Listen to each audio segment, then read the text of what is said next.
The following Dreamcorder Productions program contains jump scare triggers, scary images, flashing lights, and intense sounds that may not be suitable for some audiences. Viewer discretion is advised.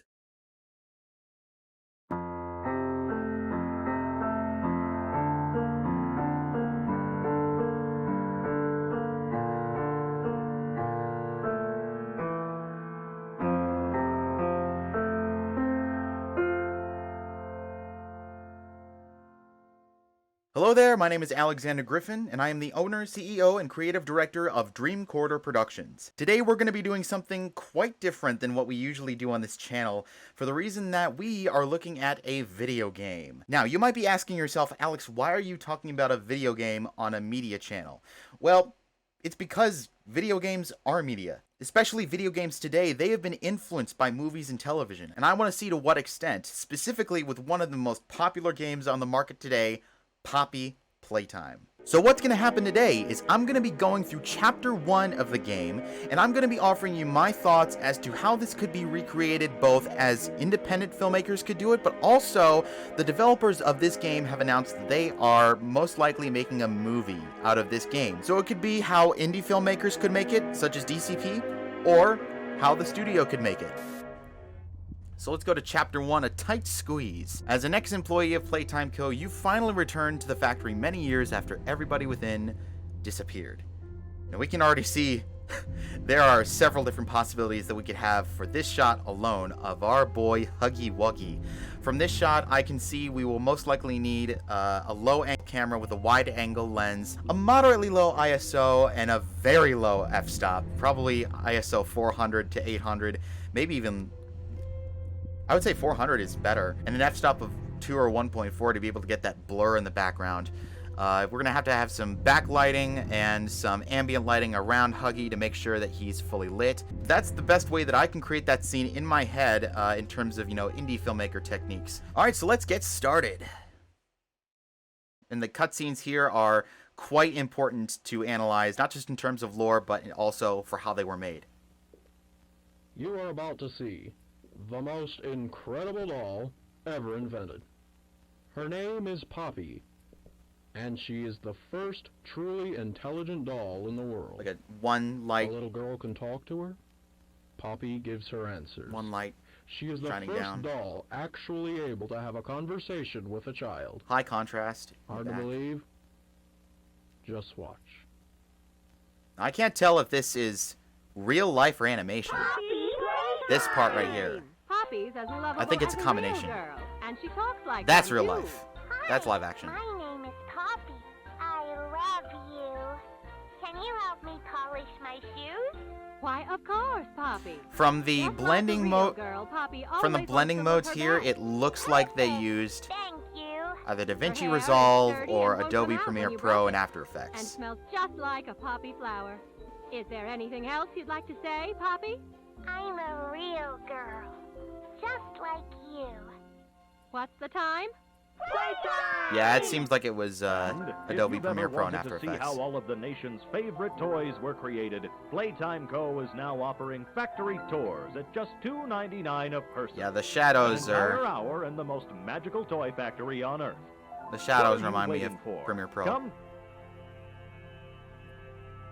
Alrighty, we found the poppy flower, and here we are at Poppy Playtime.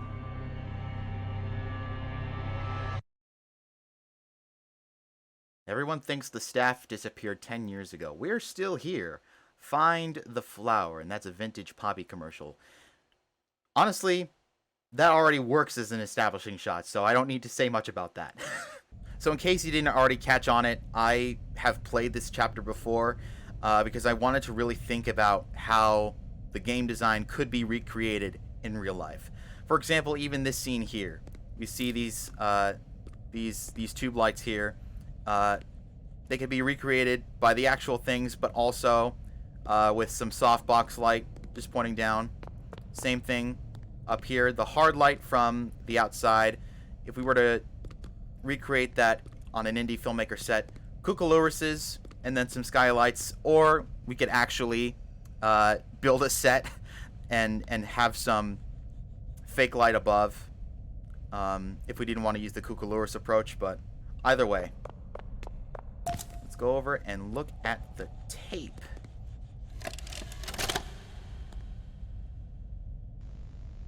Hi, my name is Leith Pierre, and I'm the head of innovation here at the Playtime Co. Toy Factory.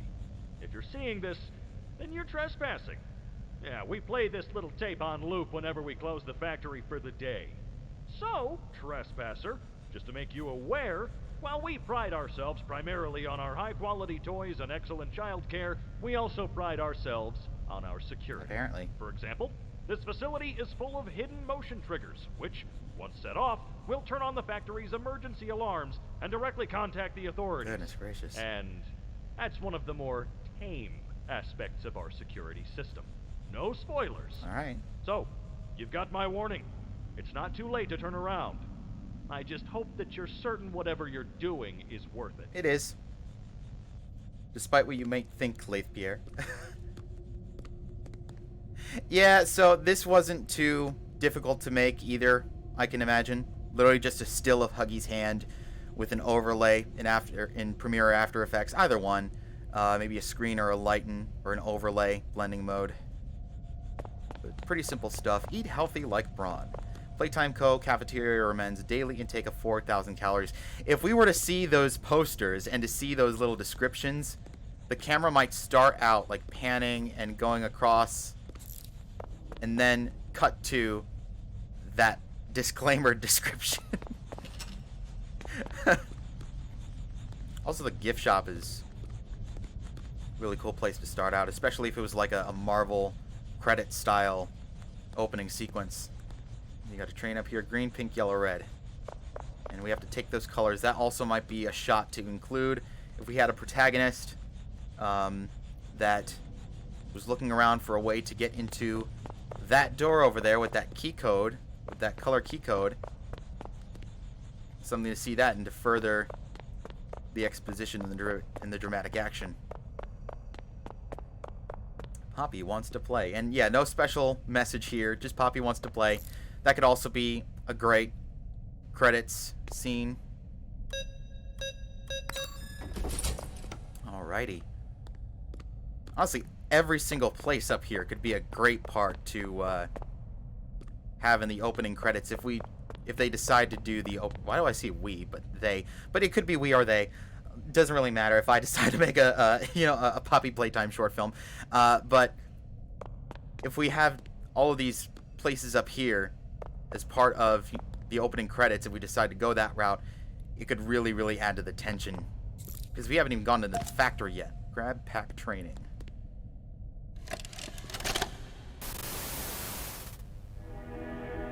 Playtime Co.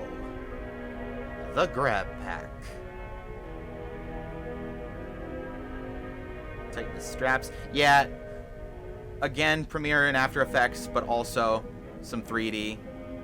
They may have used Element 3D or Cinema 4D if they were using in the Adobe and Maxon stuff. Pull trigger to fire, pull again to retract, hold the grip on object. Only fire at small objects handles. So, if we were to see this in an actual movie version of the game, this could also lead to, something that the character has to look forward to, something they have to remember. It already furthers the plot along. Thank you. Use your grab pack responsibly. What's the time? Playtime Co. And I'm not just talking about how the movie could be pulled off stylistically. I'm talking about the story beats as well. Alright, so we have a blue hand. So if we were to have a grab pack with just a blue hand and our protagonist sees that, and we see a red hand in the training video here, the protagonist is going to think, oh, well, I saw a red hand there. Looks like I need to find a red hand. Already gives them another objective and another obstacle that they have to overcome. That's the complexity of the quest. All right.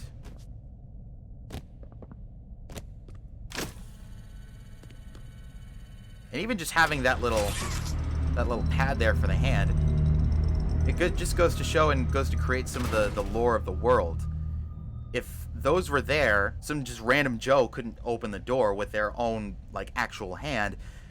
these grab packs were used by the Playtime Co. employees. Enough so that they had to make a training video, that they are most likely not available to, the general public. So, if someone was going into this part of the factory, which we see Huggy here, they would have had to have a grab pack, and it would have had to have been an employee, which means maybe people coming through here would have had to be part of like a tour group or something like that, or have had special clearance in order to come through here. And this is what we saw in the loading screen. Huggy Wuggy. So yeah, like I said, ambient light around Huggy. More of a brighter key light, fill light from the back. Not too hard, not too soft. Just showing on Huggy. Because we can also see, parts of his fur from behind are lit up, and then the front they're not. But if he didn't have any ambient light in the front, like, we wouldn't even be able to see his eyes or his mouth, right? And looking up from here, looking up from our perspective, yeah, same thing, wide angle lens. Not too much blur here because, that's not usually what a human eye does. But if we were to have a camera there, yeah, ISO 400 or so, f2, f1.4, maybe a little bit more than f2, but something like that, to allow more of the natural light and enhance this image here. Oh, and I have to do it. That didn't work. High five him. If I don't high five him, because everyone high fives him. We need to high five him every time. High five, man. All right. Also, some of these smaller Huggies, the actual toys themselves, could be used as objects that we see in a Marvel-style opening credits sequence. Another obstacle. Oh, thanks, Mid. Wait, he's trying to help us? Or is he trying to hurt us? We just don't know. Could be something I could add in the movie, right? Over here, same thing. We don't have a definite source of where that light is coming from. Soft light. Really, really soft light. Like a soft box. Maybe up towards here or something if we were to have the camera be closer. But let's go inside. Yeah, soft light in here too. A lot of soft light. Actually, very, very dim soft light, if anything. Yeah, these tube lights here. Let's see. Hi, Kissy. This is Kissy Missy. Remember, do be kind to others, show up on time, not hide behind doors to scare Laith Pierre. Don't stay past 8 p.m. Used to use company time, tamper with machinery, enter... Oh, it was the broom. Enter innovation wing without authorization. I was going to say, not hide behind doors to scare Laith Pierre. If that were to be a shot that we could include in the movie, if the camera were to focus on that and the protagonist were to see that, if they were with like a partner, if they had like a partner in crime or like a buddy, almost like a buddy film, which I don't think is going to happen, but just hypothetically, if they had a buddy that just hid behind the door to scare the protagonist right after they saw that, it makes so much sense. Alright, this is for the power. I can only imagine the glow coming off of this wire if it were filmed in real life, because the glow that's coming off of it right now, you can barely, it's not even reflecting off of the ground, it's not reflecting off of, the grab pack arm, it's not reflecting off of this side, it's just in the arm. So it's not as realistic, but imagine the glow it would have if it was like right in front of the protagonist. Like their entire front would be so lit up. The new switch to more soft lights to illuminate the room a little bit further. But oh, Huggy's gone. Because of course he is. Oh, but I also forgot to go through here. We got to look at this. Huggy Wuggy, 1984 to whenever. Playtime Co. has designed hundreds of distinct toys, but none connected with people more than that of Huggy Wuggy. Our founder, Elliot Ludwig, aimed to create a toy which could hug you forever. As is always true, Playtime Co.'s 4-step process to creating the most lifelike toys was a success. With a bit of string and polyester, our lovable blue pal Huggy was brought to life. Huggy Wuggy has gone on to be Playtime Co.'s most popular and best-selling toy so far. Hey, congratulations, man. Yeah, but even just looking here, this would be a little bit more of a hard light, even though a little bit soft around the edges. Still more hard light coming from here in relation to everything else. But also, if the protagonist were to step onto here and maybe look for some more clues because Huggy's gone, maybe like a trail of blue fur or something. Yeah, just, you know, a lot more bright, harsh light. Oh, I can get... I've never jumped onto the blocks before. Okay. So yeah, we probably need a lower ISO and a wider aperture to get this light here so it doesn't overexpose the rest of the scene. Alrighty.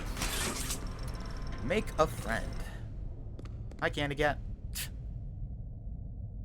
I can't... Well, I don't know if Candy Cat is my favorite out of the bunch, but... No, Huggy's my favorite out of the bunch. Candy Cat's a close second or third. Just because Candy Cat's awesome. Like, I don't know. Oh! That's also a shot to include. The arm going in. Especially because all the soft light here, and it makes it seem like everything is fine, and it's all lit up. You can see through the path, but the arm going in, that's a nope moment.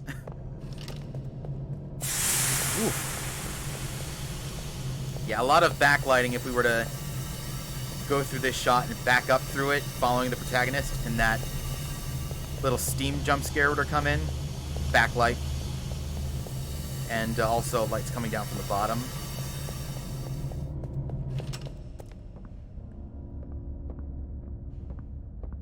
I keep saying soft light, but you know, it's what's got to be done in order to pull off shots like these. We can't quite tell where the light's coming from, but in a filmmaking situation, that would be crucial unless we specifically focus on the light for a shot to, you know, add to the visual storytelling or something like that. So the protagonist knows that they have to get a tape to figure out what's going on here. Alright. Huggy says, remember to take breaks. Breaks longer than 10 minutes are not permitted. Yeah, just another first full shot of the poster and then a close-up of this part adds to the ominous nature of the poster itself. And it's not even alive, so... Now moving to these little... I'm not sure what they're called, but let's just call them buttons. 'Cause I don't know the true name of them. Let's just call them buttons. Another obstacle that the protagonist has to overcome, because they know, as an ex-employee, how much security exists here. Handle with care. Usually these are not the easiest to find. Actually, can I do this? Oh, okay, fine. Oh, tape. There we go. Cuculurus. Cuculurus here. Very, very hard light here. And it looks like we can actually see... Oh, wait, no, and that's not the moon. That's just the glare coming off. But yeah, if there were some... Oh, it's right under here. Oh, that's why... Okay. Yeah, very, very hard light. Dare I say that this could be recreated... Like, this reminds me of a stage gobo. That reminds me a lot of a stage gobo. If they were to have a stage gobo on the film set to create that look right here. But yeah, still soft light for the majority of it, but as we can see a lot more Cuculuruses, a lot more stage gobos if we want to go that route. Alright, let's listen to the tape. Get some more lore, as Matt Pat would say on Game Theory. Rich, where are they keeping the Huggy boxes? I don't know. I couldn't tell you. Remember when maintenance left did a sweep of this place? No. Exactly. Nobody in this stupid company knows what they're doing. Oh, I swear, I haven't seen a single box in its place since they started flooding the storehouse with orphanage junk. Right. I get it. It's a nice program and all, on brand. It's just hard to be happy about it when manufacturing's on our necks about it, because we can't fight stupid hockey boxes. Rich. You're right. You're right. It's for the orphans. I just wish there were less boxes. Anything less would be more habitable. Is that even a word? Habitable? Yeah, so we get important information that furthers the plot along, as Matt Pat would say, lore, but this seems like it would be an incredible thing to add in early on, such as, you know, the fact that there's orphans, or that there's a program about or concerning orphans, and that could be reflected through the dialogue from the protagonist, or through this video, or through some other method of communication here. As for how this was made, again, Adobe Premiere and After Effects, it looks like the claw was doing a little bit of a wiggle effect. Like, you can achieve that wiggle effect with position in After Effects, and I've done that a few times with some of the commercial work and promotional work that I've done for other projects and other clients. Stay hydrated. All right. But wait just a minute, because we can see Huggy right there. And here's some important information too. We didn't know he had teeth. Now we know he has teeth.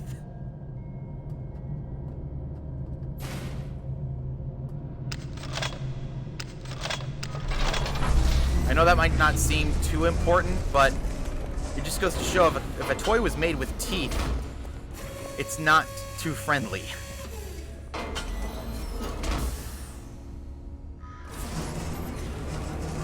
Here we are getting our red hand. So it could be not revealed to the audience, but the protagonist knows what they're doing and why they're doing it. But once the audience sees it, they'll be like, oh, okay, now I know why he did that. Alrighty. We have another puzzle over here. Yeah, again, soft light. This time, red bulbs or red gel if you use more of a standard tripod light, or stand light.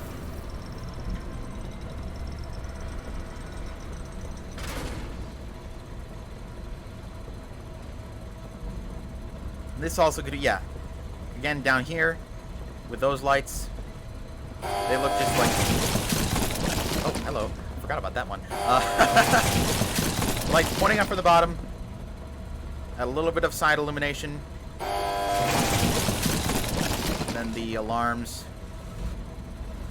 Or the siren lights, I like to call them. Provide the top illumination. Alright, so let's see what we have here. Oh yes, this is the Make a Friend machine. Our founder, Elliot Ludwig, was a visionary. He set the stage for all of Playtime Co.'s greatest feats. Yet of all the amazing things that he created, the Make a Friend machine is one of the most creative, impressive, and advanced. It is solely responsible for nearly every Playtime Co. toy sold on the market to this day. All it needs is to be fed the proper parts, and then it will paint, assemble, and then do a quality inspection of the toy, all on its own. Gone is the need for complex sorting or back-breaking labor. This machine can do all that and more. So, looks like we are making a friend or making a toy. Oh, yeah. If we look at this poster, this could be important visual storytelling as well. If we focus on nobody leaves, and then without a toy. So, at first, it sets the stage for, oh, we can't leave? Oh, we just have to make a toy. Easy. Yeah, same thing with the orphan stuff here. The adoptive care initiative. So now we know, that they have an entire orphan program going on, which is why they were talking about it in the last tape. Oh, we have another tape to find. first we have an obstacle to get past. There it is. Alright, let's listen. Stella Graber interview. It's hard to read upside down sometimes. So, Stella, what made you want to work at the Playtime Co. factory? Playing with toys when I was young was so magical. I could go straight from my bedroom floor to anywhere in the world. It was such a great feeling. And being able to work at a toy factory, somewhere that can provide kids with that same experience, that's a pretty great feeling too. Sometimes though, I really wish I could go back. To being a kid, I mean. And it's weird, because adults are just kids, but older. I don't think anyone ever really feels like an adult, but your body just gets older and older, and then you die. Poof! Human bodies just can't stay young forever. There's things though, like some trees that can stay alive even while being way older than a person. I mean, the oldest people to ever live are still younger than those. So I guess everyone is always young relative to something. Right? Alright, I think we're getting a little off track. Apparently, yeah. Same thing. Adobe Premiere After Effects using the overlay, the light near the screen function, and then having the hand be in After Effects with the wiggle command, or the wiggle effect. As for how to set up this place for a shot, more hard light towards the top, more soft light towards the bottom, more ambient light towards the bottom, except right there we can have a little bit of a hard light situation right there with a Cuculurus or a stage gobo if we really wanted to go that route, or actually putting a light in the ceiling to be set up like that. But we have another puzzle in our hands. Alright, here we go.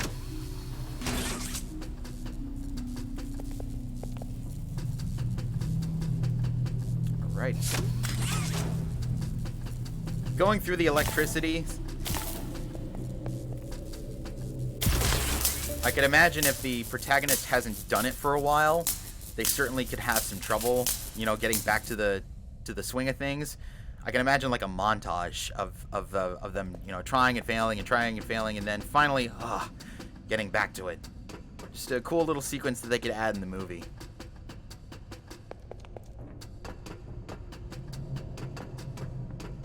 Alrighty, back down.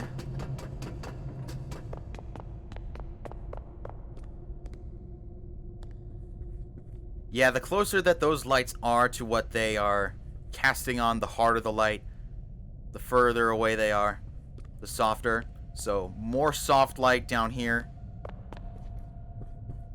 If we were to have, you know, the lights on one side of the camera, they would be pointing at whatever they were pointing at and not in front of the camera.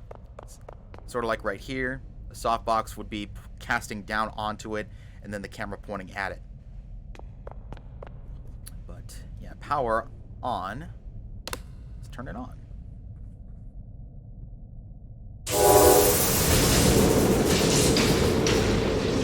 Every time. Every time. It's cool to see this guy's eyes follow you, too. Hey, buddy. Okay. So now we know that we have to make a friend in order to escape. Certainly this could be a sequence in the movie, in the film, where we pan and follow, almost be it a pan or a dolly shot, either one, through the conveyor belt and into the machines. Just a quick cut into the machine.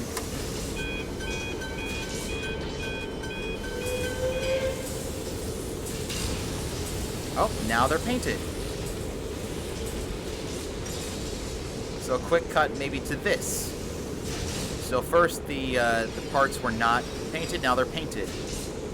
And then a quick cut to this machine from the front, or maybe from over here. No, from over here. And then a quick cut to behind as it goes to the front of this machine over here. Can I get on here? Barely.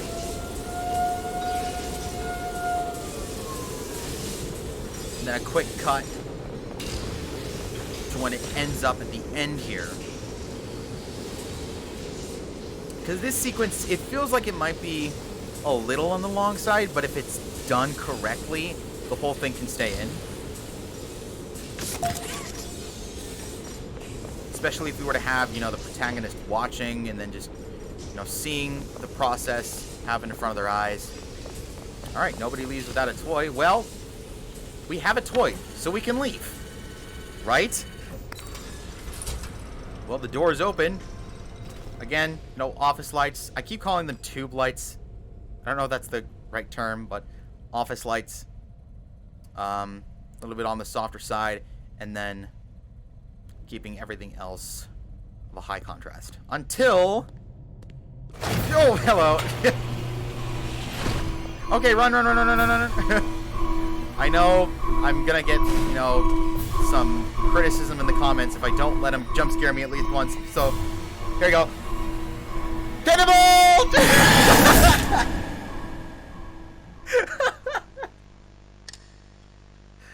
I don't know why I said cannonball. More lives are at risk than just yours. Get up. Alright, that's the only time I'm gonna let him jump scare me. That's the only time. Every other time else, it'll only be by accident. There he is. Alright. Run. Why aren't you running? Can you run? There we go. Yeah, this chase sequence, I can't really talk about it right now because it requires a lot of focus. But yeah. A lot of backlights. A lot of quick cuts, quick edits. Maybe some subtle illumination from the bottom and from the front, especially in this sequence right here.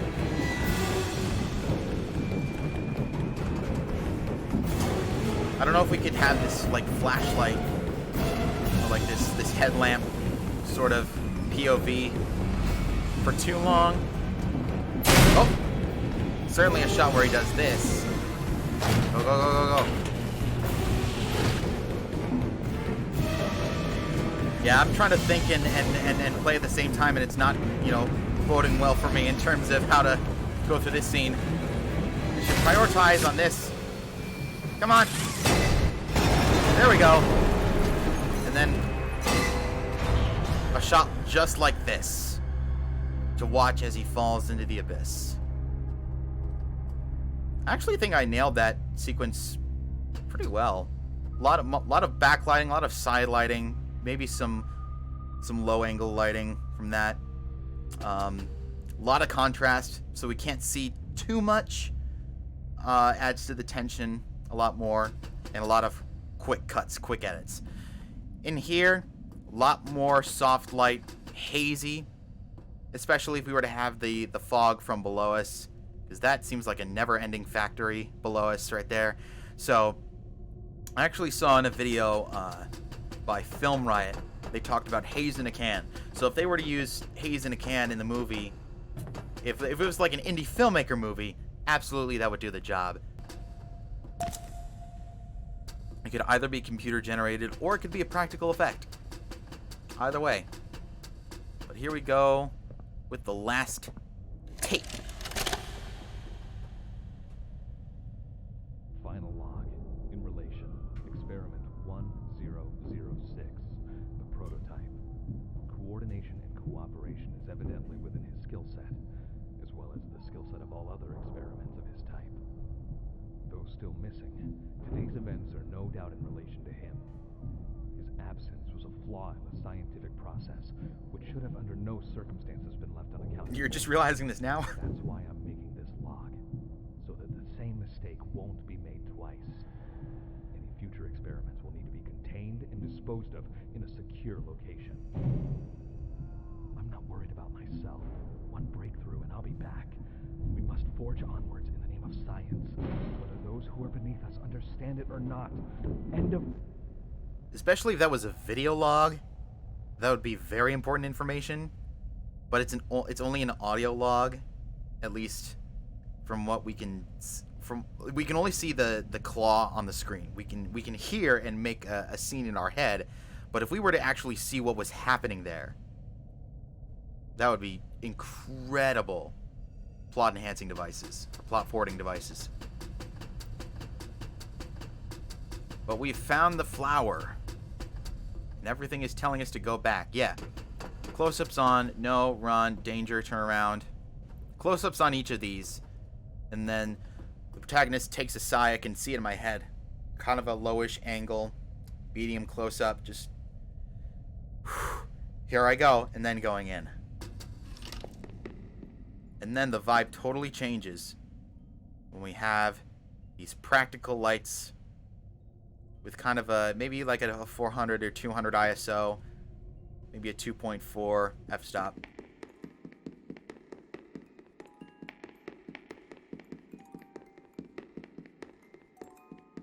And all of the designs up here too. It could really, it could just be pulled off by using practicals, but if we wanted to enhance those for the effect, maybe a little bit of an enhancement of the light from behind, either in post or using brighter lights from behind. A bunch of ways you can do it. And here we have Poppy. Stage Gobo. Kind of reminds me of a disco ball, but same principle. Yeah, as the lights get darker and as they turn red, as the bulbs become red, we just hear the music box, and we get that sense of unease. But Poppy's in a case, so we don't really know what to feel.